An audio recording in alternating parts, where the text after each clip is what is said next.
In this video, I'm going to show you how to fix the YouTube ReVanced extended buffering problem. So if videos keep buffering or not loading properly, then just follow these steps. Now, the first thing you want to do is open Settings on your phone. And once you're in Settings, just scroll down and tap on Apps. Now, after that, tap on See All Apps or Show All Apps, depending on your phone.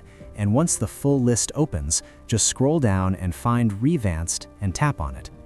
Now, once you're inside the app info page, what you want to do is tap on Storage and Cache.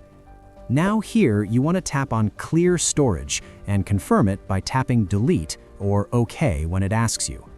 Now, after clearing storage, just go back one step and tap on Force Stop, and then tap OK to confirm. Now, once that's done, just close everything and reopen the ReVanced app. Now, after opening it again, try playing a video, and the buffering issue should be fixed. If this helped you out, please subscribe. It really helps me out as well. Thanks for watching, and I'll see you in the next one.